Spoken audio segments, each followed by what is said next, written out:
All right, here we go. All right, well, welcome everyone to this Zoom meeting. All of you who are considering homeschooling, this is the purpose, just to bring you up to speed on what you have available for you as you homeschool. So I'm glad that you reached out. I'm all about homeschooling and helping people get started. So let me just let you know who I am real quick. I'm Angela Jordan Perry. I'm the owner, director, and administrator of an Option 3 Accountability Association here in the state of South Carolina. So what that means is that I give families all across the state legal status to homeschool under Option 3. One of the requirements of homeschooling under Option 3, I'm going to break the three options down, but one of the requirements of homeschooling under Option 3 is that you join an accountability association, which I am that. So now I'm just going to finish telling you about myself. So I have been homeschooling for 20 years. I have 8 children, 3 of whom I've graduated out of homeschool. So if you're thinking, good gosh, she has 8 children. Yes. So my older 4, I birthed my younger 4, we adopted. So I started all over again. But my oldest is 24, and so I started when she was 4 years old. She just turned 24 July 14th, so just had a birthday. And so anyway, 3 I've graduated out of homeschool, 5 I'm still homeschooling. And my purpose-driven life is to make a positive impact on thousands of homeschoolers worldwide. Okay, that is my purpose-driven life. And I do that not only providing service and assistance and coaching, encouragement, and legal status to those who are homeschooling in the state of South Carolina, but I also have other platforms in which if you Google Angela Jordan Perry on YouTube or Instagram or wherever, you'll see all the things I'm connected to. So I am very passionate about encouraging those of the African diaspora, those who are Black and brown families of the diaspora, to encourage them to homeschool their children. So I do have platforms in which I do that. Turn off this phone.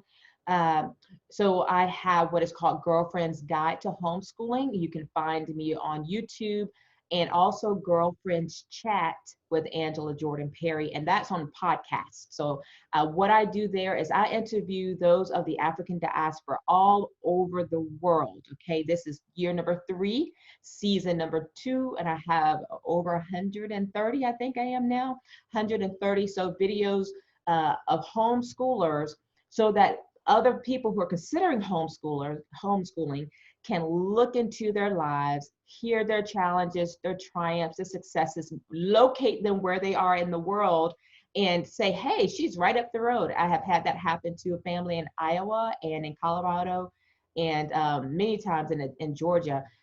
People think they're isolated to themselves, homeschooling, only to find out they have a community that's just right up the way from them. So I bring communities together, if you will. So then I also have on YouTube, on Facebook, Educating Our Own Now. There I give a lot of resources and insights in homeschooling. You are welcome to join all of those. And then lastly, I have the homeschoolupstart.com. That's one more person. So the Homeschool Upstart. And so the Homeschool Upstart is an online platform that, again, encourages people on their homeschooling journey to get connected, to be informed on the, not just get connected, but be informed on their journey of homeschooling step by step by step by step. Okay. So my life is all things homeschooling. All right. So let's just dive into this conversation and get you all up to speed. I would like for you all to keep pen and paper handy if you have any questions at all. I really looked at what you all wanted to talk about individually by phone and realized I just needed to do a Zoom. Between this past Monday to the middle of August, I had 30 calls scheduled. 30 calls scheduled, and you all were asking the same thing. So it's just easier to do this Zoom meeting, okay? Let's dive in and let me explain to you the 3 options, okay, that you have to homeschool, because option 3 is not the only one. It's just my preferred one. But I'll tell you the 3 options. Option 1 is where you are connected to public school, okay? So that's like Connections Academy or K-12, or what they're going to probably be doing in the fall, or some hybrid of this, is where children are being educated in their home by the public school via computer. There's a public school teacher who's there that instructs. They give them their work, they grade their works, they keep the report card or transcript, they tell your child what they're going to learn, and they set the deadline for when that information has to be turned in. So that is public school, but in your home, and you have no responsibility over their education other than to help with homework. Okay, so that's option one. Option two. When homeschooling first became legal in the state of South Carolina, everyone went under option two, okay? Option two has a lot of different requirements. I don't know them verbatim, but some of the things they required was a certain hours a day. Of course, you have to have a GED or higher. They have to approve your curriculum that you use. You have to report to them your paperwork that you maintain throughout the year, and a few other things, okay? So everyone went under option two back in the 80s when homeschooling first became legal in the state of South Carolina. Then a lot of families were like, this is too strict. I don't have freedom. I'm the home educator. I should be able to tell my child what they will be doing or not doing or whatever. So then option three came into law. So option three is an actual law, okay? And I'll also mention that if you have questions and you don't have pen and paper to write it down, you can always put it in the chat. You can send it to the group or send it to me privately, and then I can answer your questions there as well, okay? So if you can figure out where the chat is, you can put a question right there. So option three, homeschooling. Here is the breakdown. This is what I know. This is what I have been homeschooling in the state of South Carolina since 2005. Before then, I lived in Virginia, so different laws. Every state has different homeschooling laws. So these are South Carolina homeschool laws under option three, okay? So first, you have to have a GED or higher. GED, high school diploma, graduated from homeschool yourself with a transcript in hand that shows you completed your studies, or college. GED or higher, number one. Number two, you have to be the parent or legal guardian, okay? You must be the parent or legal guardian over the children that you are wanting to homeschool. So let me just digress and explain that a little bit. I've had a lot of people who say, I am homeschooling, or I want to homeschool my neighbor, my friend, my sister, my cousin, whomever. They would like to have their children homeschool, but they themselves cannot do it because they are working. So I'm going to school their children for them. All right. You cannot do that under the option three law. Okay. What you can do, in other words, let me just clarify that. You can exclusively homeschool their children. The children come to your house Monday through Friday, or however the days are, and you educate them in all of their subjects every day, etc. You don't do it just for one. Now you're going to do it for maybe 10. All right. If you do it for 10 or how many ever, and you're not the legal guardian, you're doing all of their schoolwork, then you are considering opening up a school. You're operating a school. Okay. And then you must go through Department of Education. But what you can do, if you'd like to help the parent or legal guardian educate their children or children who they have legal guardianship over, you can serve as a tutor. Okay, you can tutor and assist people's children to learn. You just cannot have them every day, all day, teaching them all day. Okay, can't do that. I am a tutor and I teach Spanish. I speak Spanish fluently. I've lived in Spain for 3 years at one point. I've lived in Central America, blah, blah. So I speak Spanish. I've taught Spanish to the homeschool community. I am not the parent or legal guardian of all these children I've taught, but I am providing a service in this subject to help the parents. And the way I also do that is, while I will teach them that subject, I will correct all of their work, but I will not provide a grade for that student, okay? The parent, the home educator does that. That's their responsibility to make sure their homework is done, etc. Okay? So that's one thing there. Let's see, they come back in. All right, there we go. All right, so that's one way you can do it. Serve as a tutor. I give you another example. I worked for an organization called Classical Conversations, if you've ever heard of that organization. And so we would meet one day a week. It was a community of about, I don't know, 30 families. It's an actual organization that's all over the country. Classical Conversations. I really liked the program. And so I served as a director over their Challenge A program. What that looked like is that I would have all of my students on Tuesday. I would teach the students in all 7 subjects. It was 7 subjects I taught them: Latin, math, science, geography, rhetoric, creative writing, and something else my brain is not giving to me right at the moment. And I taught them in all those 7 subjects, okay? Gave them all of their work. I taught them in 4 lessons from each subject, and then they went home. And then Wednesday, Thursday, Friday, and Monday, they completed those 4 lessons, came back on Tuesday. I corrected it, looked it over, we talked about it. The parent assessed, gave a grade. I did not give a grade. And then we do that all over again. So I saw them once a week, taught them in all their subjects. I was the tutor. The parent was the home educator, because then they went home and did all that work, okay? So you can do something that looks like that, all right? So if you have questions around that, let me know. So back again, you must be the legal guardian or parent. You must have a GED or higher. The law says you have to do 180 days in your school year. Okay, what does that look like? That looks like you can start your school year anytime you desire. You do not have to begin homeschooling when public school starts. So I think they're starting August the 14th and 17th. I really don't know, but sometime middle of August, right? And say you sign up. I want to get legal status with your organization, Angela. I'm ready to start on Monday. You can officially start your school year on Monday. I think that's July the 27th. Yes, July 27th, you can actually start. You have until July 27th of 2021 to reach your 180 days, okay? So that's a lot of flexibility. Say you don't want to start until October 1st. You have until October 1st, 2021 to reach your 180 days. And what does that look like?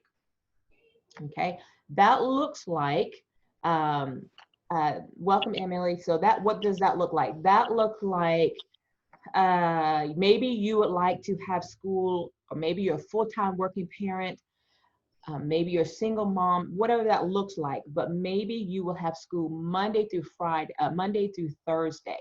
And I give this example because this is what I did when my kids were little. I had school Monday through Thursday. We took Fridays off every day, and it was a play day. We met with friends in the park. We went and got ice cream. We went on a field trip. We did something like that, but it was always Fridays. But Monday through Thursday, we had school. Okay, one time I had school where it was 6 weeks on, 1 week off, 6 weeks on, 1 week off, a Monday through Friday. Okay. Another year I did 9 weeks on, was it 1 week or 2 weeks off? I can't remember, but we just rotated every 9 weeks because I just saw that at that age, that was when they're like 11, 10, 11, 12, their brain was on fry mode if we had school constantly without a break. And then I always took off all of December, a majority of December and majority of January. We took off those times. So it didn't matter how you want to create your schedule. You just have to reach 180 days in a calendar year. And I'll hold on to that thought. But membership with me, my organization, the membership starts year round, but August the 1st through July 31st. So by July 31st, just know your legal status will have ended. You need to re-register again anytime before August the 1st if you're planning to continue homeschooling next year. So you can register with me anytime you like, but July 31st for all members, membership expiration is there, July 31st. So just register up again, even if you don't start until October. You want to keep your legal status, okay? So 180 days. Now, then also the law for option 3 does not say you have to school 8 to 4 or 7 to 2. It doesn't give any time frame of how long your day must be, okay? If you are not a morning person, your kids are not morning persons, then don't start school in the morning, okay? Start it in the afternoon. So you can literally start your day at 1 o'clock, and maybe you want to go until 5, depending on the age of their children. And I'm going to talk about that too. How long hours of a day, how many hours in a day you should be schooling at what grade levels, because that's important too. All right, so whenever you want to start your day, you start your day. For me, our day starts at 9 and I am done by noon. When it's time to do lunch, I'm done. I don't want to see another book. I don't want to talk about no more work. I'm done. We're all done, except for my high schooler. She is pretty much on her own, so she finishes her work till she finishes her work. But my other students, my other kids, I'm done at noon. I don't want to see nothing else. Then by 1, I transition to office work, okay? So you have that freedom, all right? So with that in mind, 180 days, it doesn't say Monday through Friday. You could do Monday, Tuesday, Thursday, Saturday, Sunday. You could do Monday, Tuesday, Friday, Saturday, Sunday. It doesn't matter. Just 180 days in a calendar year, how many hours a day you'd like. Here's my rule of thumb. I tell my families, if you have preschooler, kindergartner, their day should be no longer, academic day in the books, studying, should not be any longer than an hour and 15 minutes, hour, 30 minutes at the most. And you may be scratching your head saying, Angela, wait a minute. In public school, my kindergarten will be in school all day. Yeah, they do a lot of extra fluff and a lot of lining up, a lot of extra stuff. But an academic school day should be no longer than an hour and 30 minutes. If it is, then you just have, I think, exasperated that child. They need to have a lot of learning, play learning, hands-on, music. You go out and smell the roses, go do a nature walk, okay? And then for each grade after that, add 15 minutes. That is a great rule of thumb. I'm telling you, I've been homeschooling for 20 years. I've worked with all the kind of personalities. A student who is on autistic spectrum. That was my second oldest son. He's 22. I had no clue he was on autistic spectrum until last year. We found out. Asperger's, what they would call it in adults. So I have had all the gamuts of students, okay? So I'm telling you, that works the best. If you go beyond, if you're trying to do 4 hours with a kindergartner, we will have to have discussion. That's too much, all right? So keep that in mind. GED or higher, legal guardian or parent, 180 days, and you have to homeschool in the 5 main subjects according to the law, all right? That's math, science, social studies, reading, and writing, all right? The law does not say, let me finish it, math, science, social studies, reading, writing, and 7th to 12th grade, the reading and writing now becomes literature and composition, okay? Literature and composition, but it's the 5 main subjects, all right? The law does not say all of those 5 subjects have to be taught every day. Yay, that's why your day can be short, if you like. That's why I can end at 12, 9 to 12. My kids are, my situation a little different, and if you're interested in knowing more, I can tell you this, but I generally go from elementary studies, and then we start in high school stuff. I pretty much skip the middle school years. Again, doing it so long, I realize it's just a lot of repeat of the elementary stuff. So they skip it. I just make sure they have a strong foundation of those elementary things or what have you. But anyway, so they are doing high school work. And they are 11, let's see, how are they? 11. I have twin boy and girl, 13. So I have them together, and then I have an 8-year-old, soon to be 9-year-old, who I'm still hands-on homeschooling. And so, yeah, so their day is 9 to 12, really not so much that, because we have breaks and all that. So really about 2.5 hours, 2 hours, we're done for them. And so anyway, you do the math, and that's how I do it. If you have questions about that, let me know, but 15 minutes for each grade level beyond kindergarten, it'll be sufficient, okay? All right, 5 subjects, you get to choose any electives, anything outside of these 5 subjects, you get to choose. You can add in. For us, I've added in financial literacy. I've added in stocks. They studied real estate last year. They studied stocks last year. They studied starting a business last year, how to become an LLC, all those things. I wanted them to know that because I'm a business owner, and so my kids, I want them to know that literacy, financial literacy. If whatever is important to you, add it in, okay, added in. Those are extras, not of the 5 subjects. So if you have more questions around that, let me know, but that just gives you an idea. For us, math would be every day, reading would be every day. One year I did science one semester, the next semester was focused on social studies, or maybe you do science 2 days a week, social studies 3 days a week. You get to choose the schedule that works for you. All right, going on throughout the law. So those are the 5 subjects. The next part of the law says the parent or legal guardian must maintain, and then it lists all of the requirements of paperwork you have to do. This is not paperwork you turn into me. Under option 2, which is a group called SCAES, I don't think I told you the name, it's called SCAES, South Carolina Association of Independent Homeschoolers, okay? SCAES. When option 2, they require that all the paperwork is turned into them. For me, my association, I do not require that you turn in that paperwork to me. The law does not say you need to turn that into me, but you must maintain it is what the law says. And here's what you must maintain. 1, you have to maintain a daily journal, record keeping, that shows day-to-day work completed and activities you have been engaged in. What does that look like? So you can create a little, spiral notebook. I did this for years. I had a little spiral notebook, and in it, for each child, I would have math. I put the date on it, put math and what they did and completed, pages 10 through 13. Science, we talked about photosynthesis. Geography, they continue to practice drawing the world. That's my requirement for my family. They have to draw the world and know it by memory, label all the states, all capitals, all the countries. So that's what they work on, everyday drawing. All right. So geography, that's what they did. And so I just continue to go through that and write down what they've done. If you've done any field trips, then the field trips, you just indicate that's a school day. Field trips are school days if it's educational. Yay! So that is a school day. So if you have school on Friday, no school on Friday, but you do field trips on that day, that's considered a school day. That's learning, okay? So record keeping, that indicates what you've done day to day and any activities you are involved in. The second thing you have to do is a biannual progress report. The biannual progress report, it doesn't say in the law when, it just says twice a year, biannual.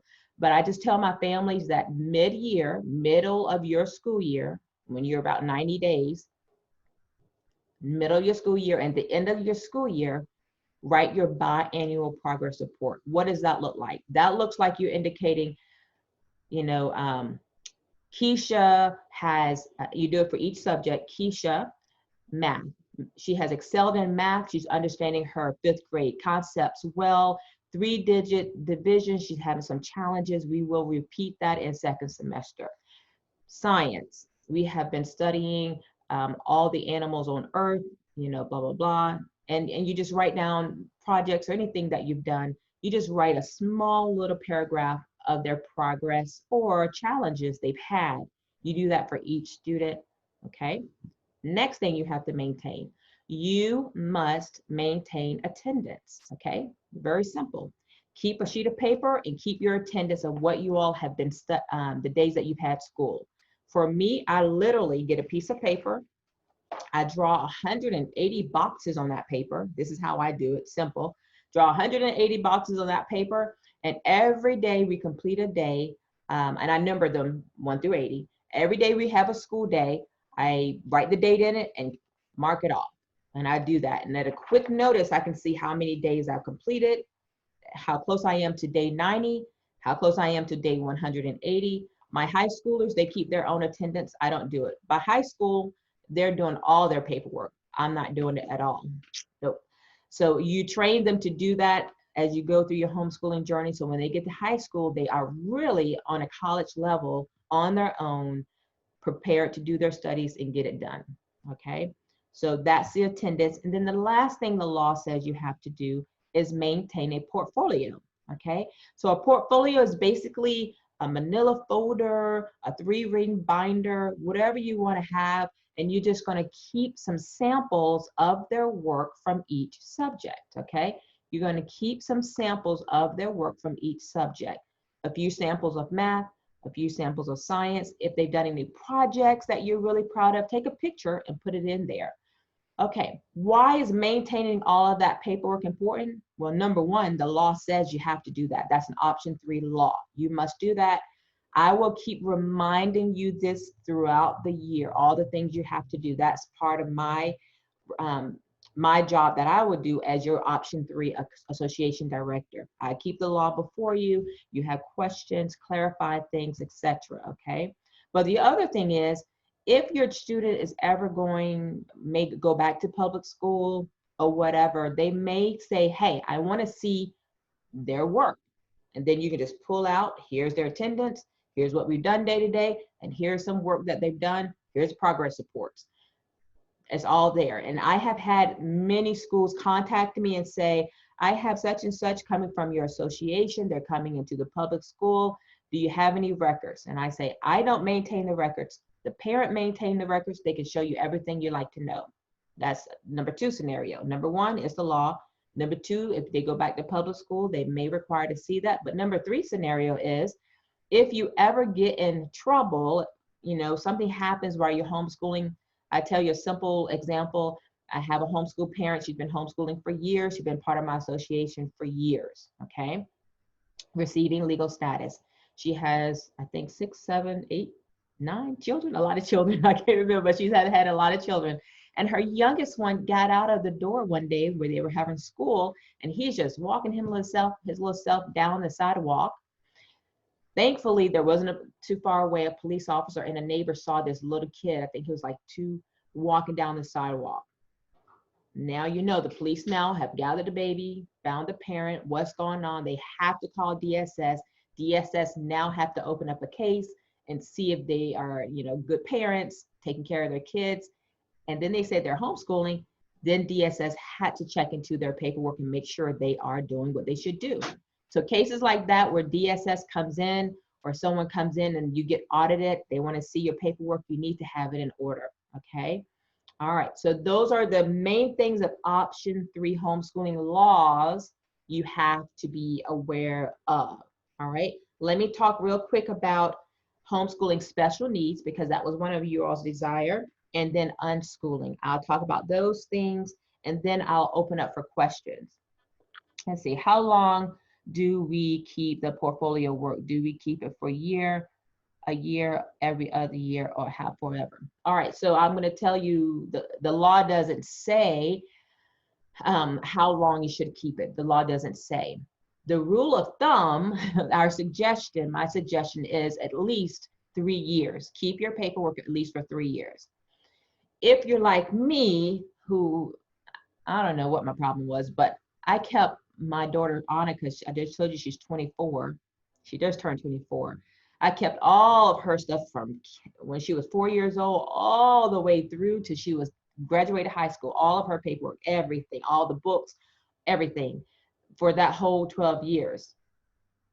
No, what was it, 12 years, because she was done at 16. So all of those years, okay?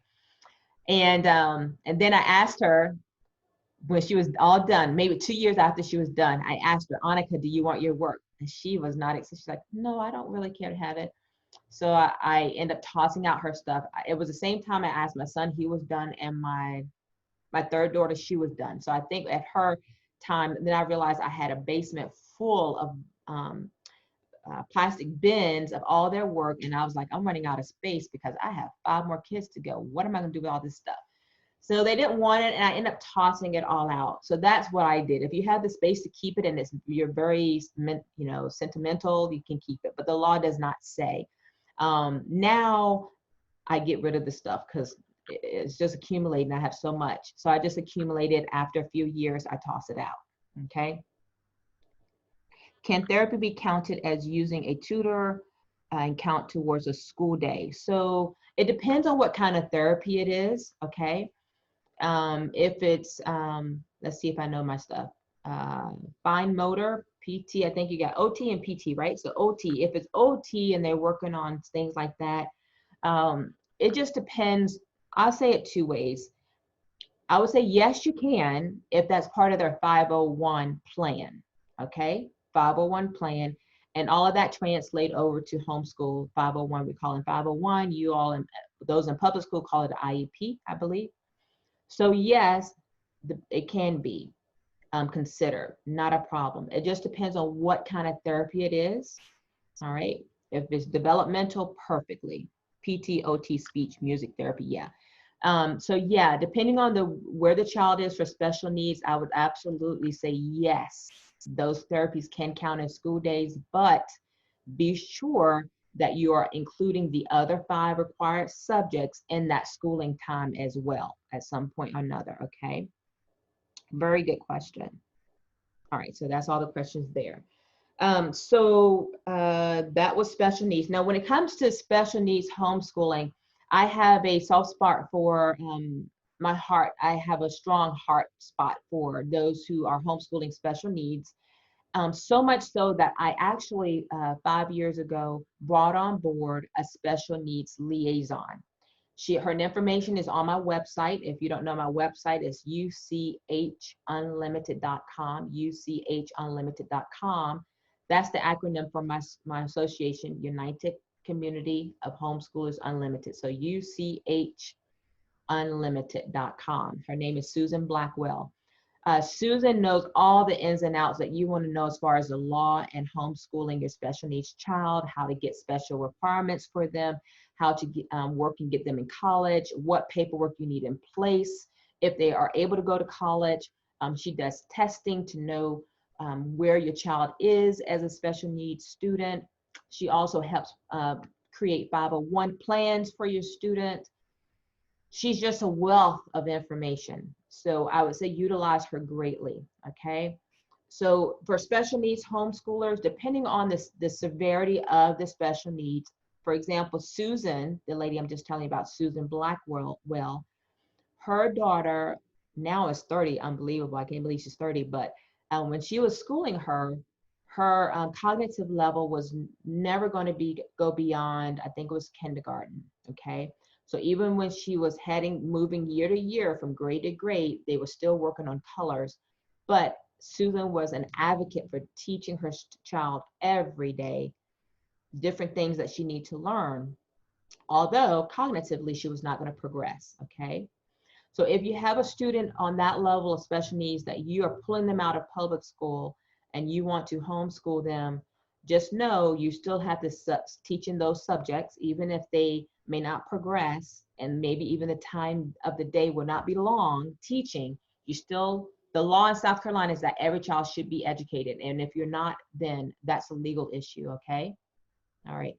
So when that happens, when the child is done, whatever grade age that is, 18, 21, when you say they're done, they receive a certificate of completion or a certificate of attendance. You've maintained attendance with them 180 days every year until they were done, okay?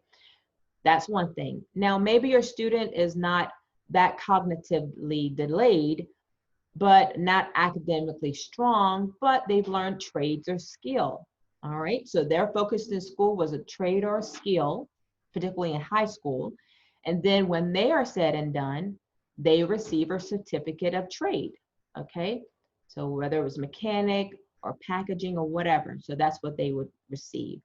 If your special needs student is academically strong, just maybe a little delayed in reading, maybe they have dyslexia or something like that, some challenge, but they can do their academic work, they still will receive their full transcript that indicates they completed their schooling and they have graduated from school.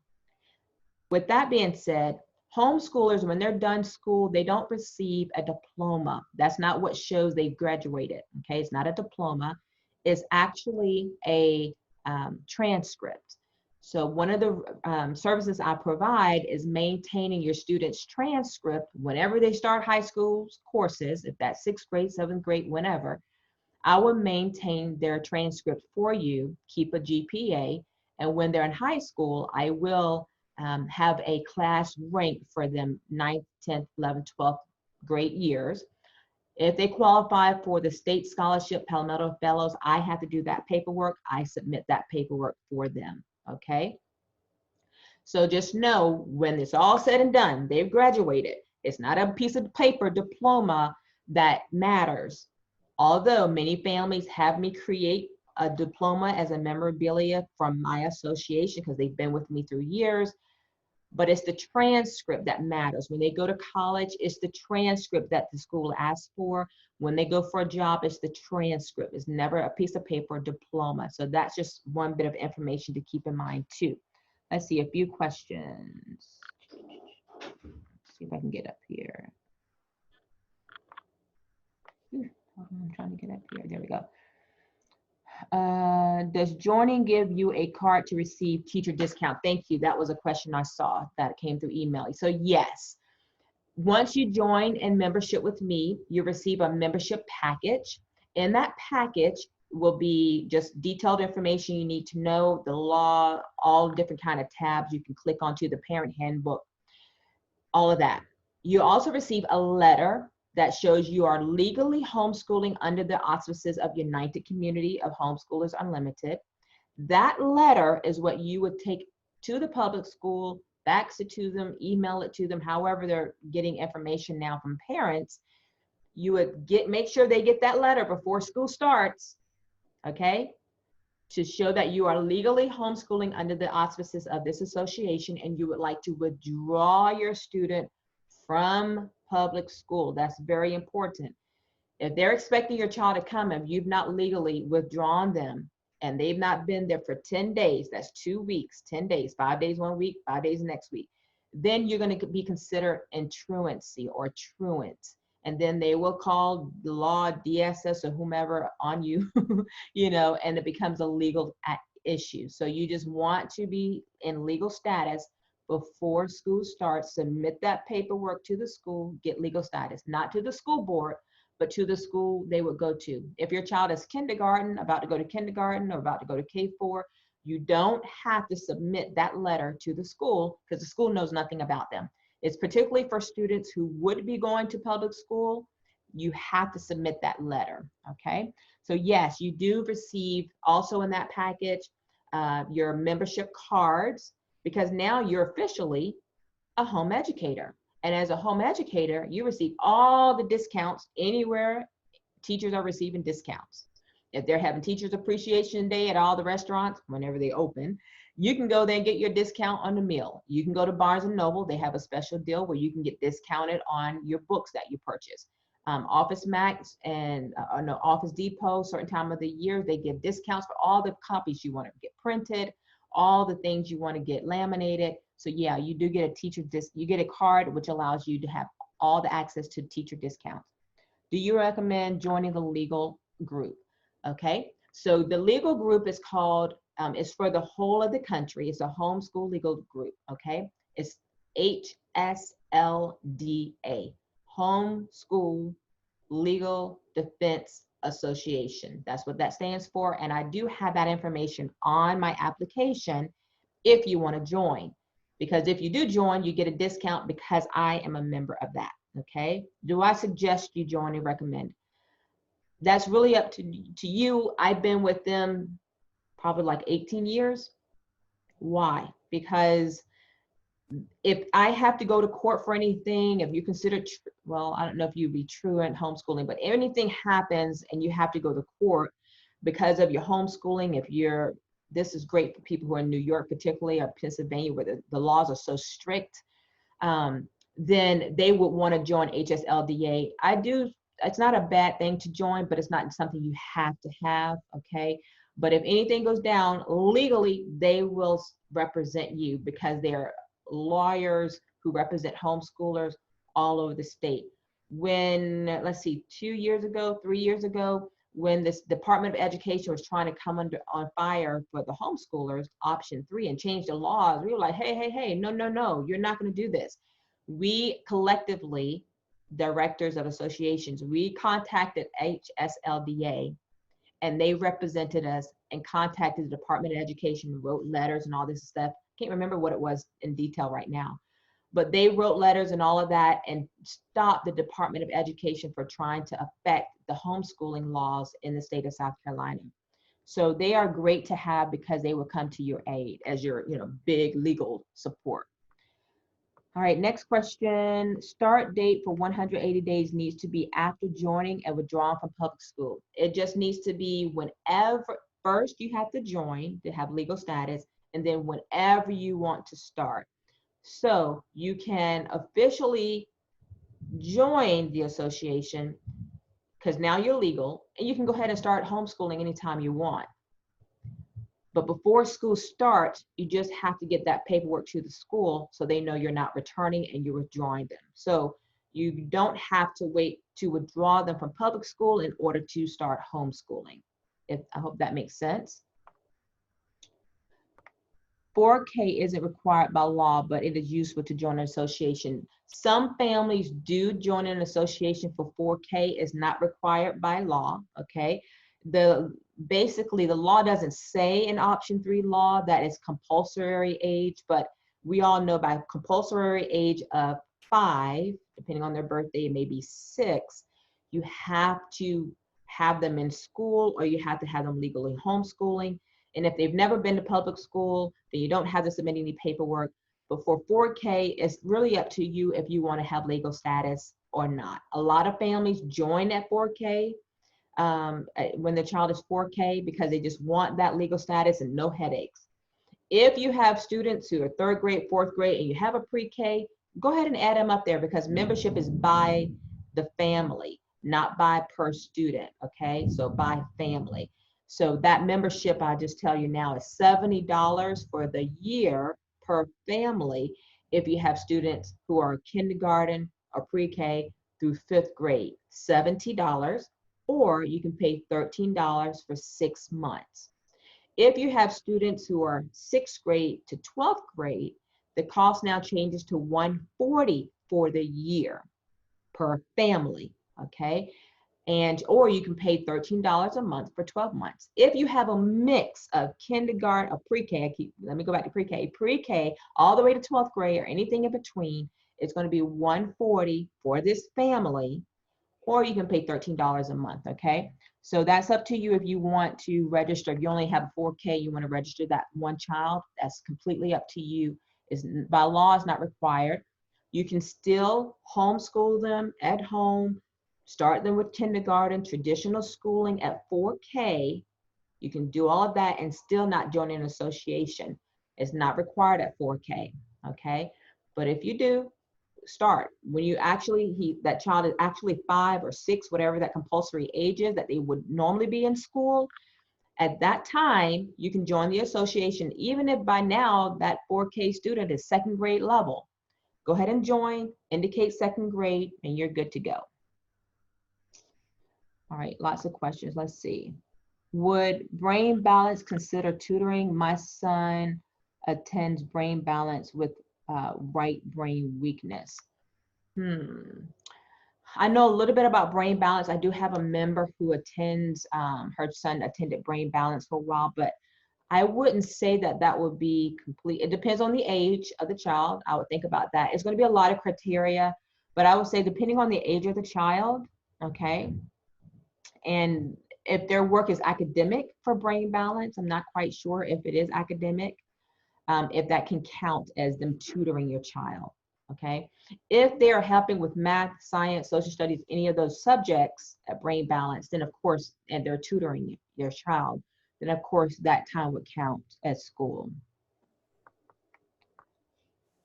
I was told that my son who has an IEP would receive vocational diploma.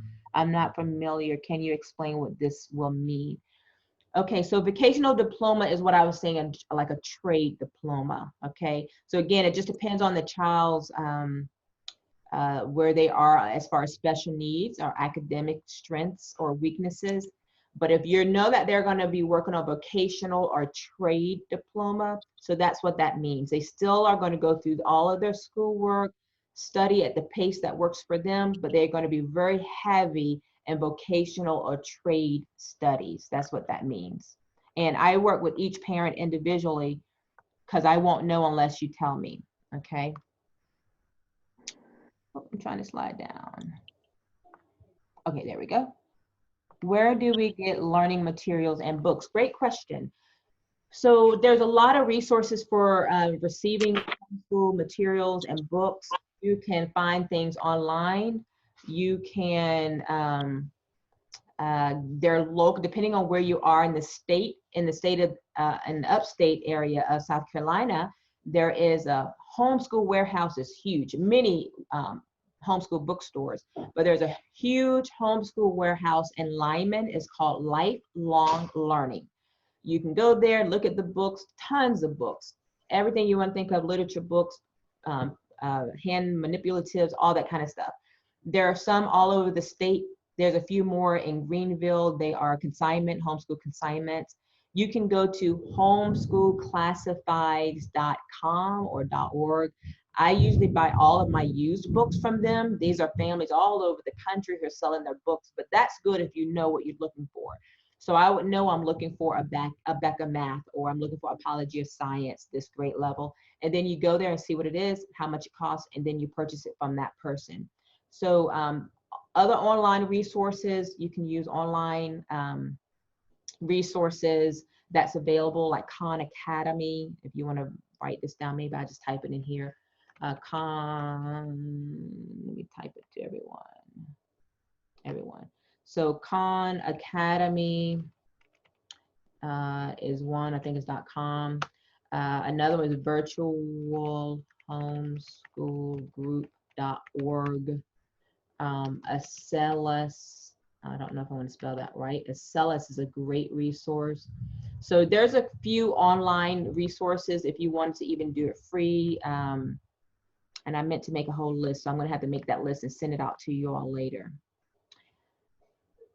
Okay, so you can use Walmart. When I first got started, my K4 student, who's now 24, we started off with Walmart books. I went to Walmart and got their simple kindergarten resources. You can go to Barnes and Nobles. They have books, homeschool books.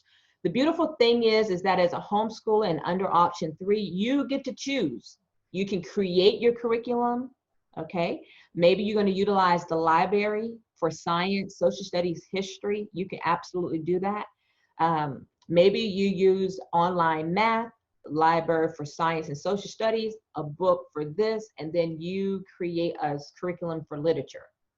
You get to choose, okay? So the thing is just the planning of what you want to utilize and what is important to you, and go for it. For me, subjects I wanted my student to have was like African literature. So we spent 2 years when they were in high school studying those types of literature. So the beautiful thing is you get to decide, okay? You get to decide. And I can go in detail with you on that a lot more later. I will say, for those of you who have high school students, and you're trying to say, okay, what should they study? What should they study? At that point, we're kind of under what public schoolers do in South Carolina and what you want to do as the parent and what the student wants to do as a student, okay? South Carolina law requires 24 hours for public school, 24 credits to graduate, okay? So I tell parents, 24 is a great number. Start with there. They require so many maths, English, sciences, all of that. Start there. But if you know that your child is going to college, then I say, work with that college to find out what they want to see in order for your student to enter into that college, okay? So at some point, start it there. Work with the college. That's what I did. My daughter, who's my 3rd oldest child, she went off to college at 16. She actually could have went at 15, but she waited. She wasn't ready to leave home. She knew she was going to have to study abroad. She's a violin performance major. She decided to go to Belhaven in Mississippi. So their requirements of what they wanted to see her have to go into their college, in addition to the ACT scores, was much less than what South Carolina required. So she was done. So she went on to school at 16. She's 19, entering her senior year now. She'll be graduating this year from Belhaven. So that's just one little side note. Let's see. I am concerned about my son, 5, getting social interaction. Do you have any advice for that? Yeah, absolutely. Good question. So what you want to do, this is my motto. If you build it, they will come. So within my association, if you say, I would like to plan a day for a zoo outing and meet some friends, you know that a month ahead, let me know. I will put it into the newsletter. You know, Ashley is wanting to have a play day or get together, a field trip, plan a field trip to the zoo, maybe Columbia Zoo, whatever you want. And then all of those who are interested can actually go and join it. One thing I am planning for this year, and I'm working it all out, is having an online co-op for members of my association. Special specific courses, classes, fun get-togethers, because honestly, how things are right now, if it doesn't change, we're still going to be keeping this distancing. We won't be doing a lot of field trips. There won't be co-ops. So I'm trying to create a virtual community for our students and for the parents. With my membership with me, every month I have I call it's not a support, it's like a support group, but I call it a virtual homeschool mastermind. So we come together like this. I'm going to talk on a subject for like 10 minutes, and then I open it up for you parents to discuss, ask questions. I'm struggling, help me out. What book works for you? Blah, blah. Okay. So a lot of things will be going virtually, but if you build it, they will come. Homeschoolers generally don't have social issues unless they're the only child at home. My kids are their best friends. They're in that room right now playing games, and they do it all day, board games. So yeah, is there any affordable assessment test where I can see my child's strengths and weaknesses to pinpoint where we need to start beginning school year education? Absolutely, great question, Emily. So I have used for years, now I don't, the last 10 years, I haven't made a big deal about it, but you can Google California Achievement Test. That is a great assessment. At one point, up until 2 years ago, 3 years ago, I was giving California Achievement Tests, or the CAT tests, for any homeschoolers who wanted to have their children tested. I would administer those tests. They would pay for the tests, pay me for just a small minimum amount for my time. We send off those tests, they get scored, and then you get to see where your child is. 3rd grade, 3rd month, 5th grade, whatever, 12th grade, or post high school. So you get those kind of scores. So yes, California Achievement Test, now they will do it online, so you can pay for it there, or if you like the booklet, and just like what we had when we were in public school, it's a booklet and a bubble sheet, and they, you know, do that type of thing, and they send it off and get it scored and bring it back. So good question. Now let's see, I think there's one more question here. Easy peasy, yes, easy peasy, all in one homeschool.com is a good one as well. Yep. But I am supposed to get a whole list. I have a list. I just forgot to get it to you. Also, if I have all of your email addresses, which I don't have all of your email addresses, I can send you out that list of resources that you can use as you're homeschooling. Okay. Now, the last thing I want to touch on, and then I'm going to open it up for you all to ask questions. If you can't type in the chat and you just want to ask the question right out, you just unmute yourself. The thing I want to talk to you about is deschooling versus unschooling. Has anybody ever heard that terminology, deschooling, unschooling? And here is storming. It's gotten quite dark. So I looked at myself and like, whoa, it's dark. Let me turn on this light over here just a second. Let's see if that helps at all. Lighten me up, maybe. Bring my lamp a little closer. Okay. If you've never heard of unschooling and deschooling, I want to touch on that real quick, and that will be the last thing I think it is. Let me make sure I'm on my list. Okay, one thing I want to talk about is testing and grades, and then I'm going to open it up. So deschooling and unschooling. One of the things I tell my families is when you're starting homeschooling, please go through the deschooling process. Deschooling is the process of literally erasing your mind of what you know public school, private school looks like, okay? Literally, and it takes some time to go through that, because it's important to know that you, as the home educator, the one who's now responsible for your child's learning, you have the power to create what your school looks like. And most of us, if you know you're new to this, starting your homeschool journey, you think of how it needs to look in public school. They have a board, they have desks. Oh my goodness, I got to buy a board, I got to buy a desk, I didn't have to buy, 3, a yardstick, all these things. You think I have to have all of this stuff on hand. I have to have all this paper. You think all of the supplies that you would have if they were in public school, and you just don't have to have that, okay? So deschool. If your child has been in public school, you all need to deschool, and you all need to talk about what you want your school to look like. School can be at the kitchen table. School can be on the sofa, on the floor, in their rooms. Your house can be school. For me, my house is school for the time we have school, and when I'm done, I don't want to see any more books. It's now home. It's back to home, okay? So you don't have the raising of the hands. We no longer have the bell ringing. At the beginning, I was very anal about all that. And, we did the Pledge of Allegiance and we did the songs and all this before school started. You don't have to do all that. Just create what you want your school to look like. Go through deschooling, okay? Treat yourself well, because if you don't do that, get it out of your brain and create what you want your school to look like, you're going to maybe bring some unnecessary stress to your schooling journey, okay? It's your freedom to do it however you want. And then unschooling, let me clarify what that is. Unschooling is where you allow the child to, it's child-led learning is basically what it is. What is it that the child is interested in, and follow their lead, okay? Now, granted, under South Carolina law, there's 5 subjects you got to homeschool in, right? But you can do a hybrid. It can look different ways. I'm going to give you a couple of examples, and then I'm going to open it up. I'm going to say this last conversation, I'm going to open it up, and then we're right at 2 o'clock. Okay, so one look is like me. My personality is that I still like books. I like to have books and curriculum and guidance. But I also like my children to have the freedom to discover and learn what they're interested in, to know their interests, because this does help foster love of learning. Homeschooling is not just about education and academics. That's not it.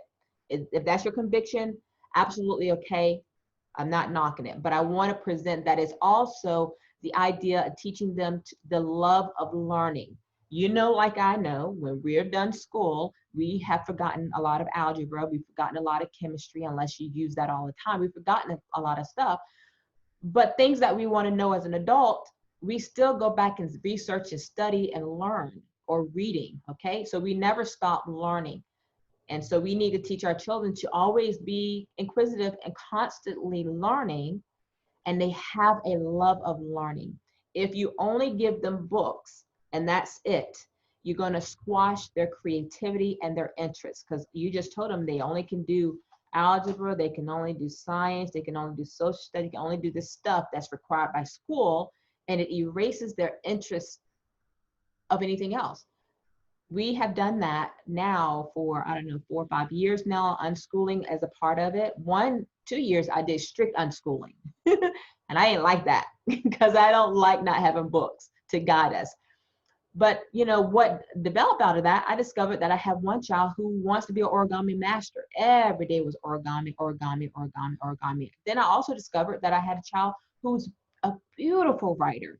And she wrote books after books after book, chapter books, and she still has some of those today. I discovered that they love chess. So guess what they did every day for school? Many hours of the day of school. Although we were done at noon, they continued doing what they love. And you say, and that's just playing. Nope, chess is learning to the point that then they can play against their dad and beat him, So they became very strategic in playing in that. So, and then another, she showed me that she has an interest in design, okay? So I would encourage you to incorporate child-led learning, unschooling, but also deschool, and marry the two and dream up what you want your school to look like in light of following the option 3 laws, okay? Now, the last thing I will mention is that the law does not say you must test your students or even give grades to your students. It doesn't say it at all, right? So you don't have to do an end of the year test. They don't have to go back to public school, although you're homeschooling, and they got to take these tests. It doesn't say anything about assessments and all that. Nope. Matter of fact, I don't do grades for any of my kids until they get to 12th grade. Now, I told you I have 8 children I'm schooling, 3 graduated. We didn't focus on grades. We focused on mastery. This is part of the deschooling process too. In school, they don't focus on mastery. They focus on I've given you information, regurgitate it, I'm going to give you a grade and assess what you gave back to me based on what I gave to you. When you're homeschooling, your goal, I want to encourage you, you don't have to take this. This is not under the law. It's just a suggestion from a mama who's been doing it for 20 years, is mastery. You want to make sure they learn it and understand it. And if they don't, you're going to go over it again until they get it. And if they still don't get it, you're going to leave it alone. You're not going to even look at that anymore. You're going to go to something new and let their brain absorb some new information, right? And once they got it, they feel successful, you're going to take them right back to the stuff that they're like, and then they're going to get it. Their brain works that way. Let me tell you, I know 20 years of it. It works that way. If something is hard, stop, leave it alone for a week or two, go to something new, and then come back to it. They feel more encouraged, okay? And they get it. So focus on mastery, not just a grade. I should never see you pass on to me a report card information or transcript information where a child has failed. It is not uncommon to see homeschoolers with hundreds across the board or 90 somethings across the board, high scores. It is not uncommon. So don't feel like you have to give them a 70 because we're working towards mastery, okay? So you don't have to do grades. You don't even have to do a report card. A lot of families like for me to provide a report card just for memorabilia. I don't even do report cards for my kids. We just don't do grades. We don't even focus on grade levels. It's a whole deschooling mindset. So Angela, what do you do when they get there? Okay, I just say, yep, I think you're academically strong now. We're going to start high school work. And we just keep working until then. All right, so that was the last thing I wanted to mention. No required testing, no required grades. You can give grades. It's completely up to you. All right, open it up for questions. Any more questions, you can unmute yourself. I'd love to hear from you all. If this has served you well, I want to hear from you on that as well. For membership with my association, you can go to the website at UCHunlimited.com. There's a tab that says Become a Member. You complete that paperwork there. Payment can be done through PayPal, Cash App, money order. All of those things are on there. That's up to you. When you like to start, when you like to register, etc. So any other questions? Looking at my list and make sure I covered everything. Yep. Oh, hi. Hey, Snow. How are you? Doing well. What's your Good. Thank you. That was really helpful. That was very helpful. Good. All right. So back to the 10-day thing and not getting in trouble with the school. Yeah. So we have to, I understand you can start teaching after you've done the paperwork and all of that, right? Yeah. Start your school whenever. But I think Greenville County does start August 24th. Okay. And that's where we are. Okay. And so if we need to tell me when we need to turn that paperwork in again. You need to turn it in before August 24th. 10 days before? 10 days before or? No. So you just want to make sure that they have your paperwork that indicates you're withdrawing your child from school. They need to have that preferably before school starts. So not 10 days before school starts. No, but the 10-day thing. Yeah, the 10-day thing is, say for example, you haven't turned the paperwork in to withdraw them, okay? And then the school has been in session for 10 days, which is 2 weeks, 5 days and 5 days. And they've been in school for 2 weeks and your child has not been withdrawn and they have not shown up for school. Oh. Then you're truant because they don't know. They're like, hey, you know, Jessica's supposed to have been in school and she's not here. Now they start calling you, doing whatever. But they're probably calling you at day 5. Yeah. Yeah. Where are they at? So if it gets to day 10, and you still haven't responded, you haven't turned in any paperwork, then they will turn you over to the authorities. Okay. Right. So that's why I say before the school year start, and I will even suggest that right now, since maybe, so I don't know how they're doing it now, if they even have people in the school building, do it sooner than when school would start. But you send a letter your you either membership letter. personally drop it off, or you make However, yeah, however the school is handling it, maybe they're doing things through email contact, maybe they're doing things through fax do contact. email and I yeah. would do all of those, right? Yeah. So if Yeah. people, if they have personnel in the school, then that's great. But I don't know a lot of schools have that right now. So it's through email or fax. So you want to give yourself a little cushion time just in case it takes them a week or two Right. to get that contact And information. Monday is August 24th. That's when Greenville County School starts. So you get, I would say by, Supposedly right now. So it needs to be there by, it needs to be just there before by that date, the Friday before that. at least before, not even just the fact that you turned it in, but they need to withdraw them. They have to actually physically give you paperwork that shows they're withdrawn out of the system. Okay, so they have to then give you paperwork that you have to sign. Yeah, every school does it different. Some give you paperwork you have to sign. I think most give you paperwork you have to sign, but you need to get something that shows that they know they have you do have to withdrawn sign them it. out of the school. Uh-oh. Are y'all still there? Okay, my lights just clicked out. It's storming here. So can y'all hear me? Let's see. Hopefully I didn't lose you all.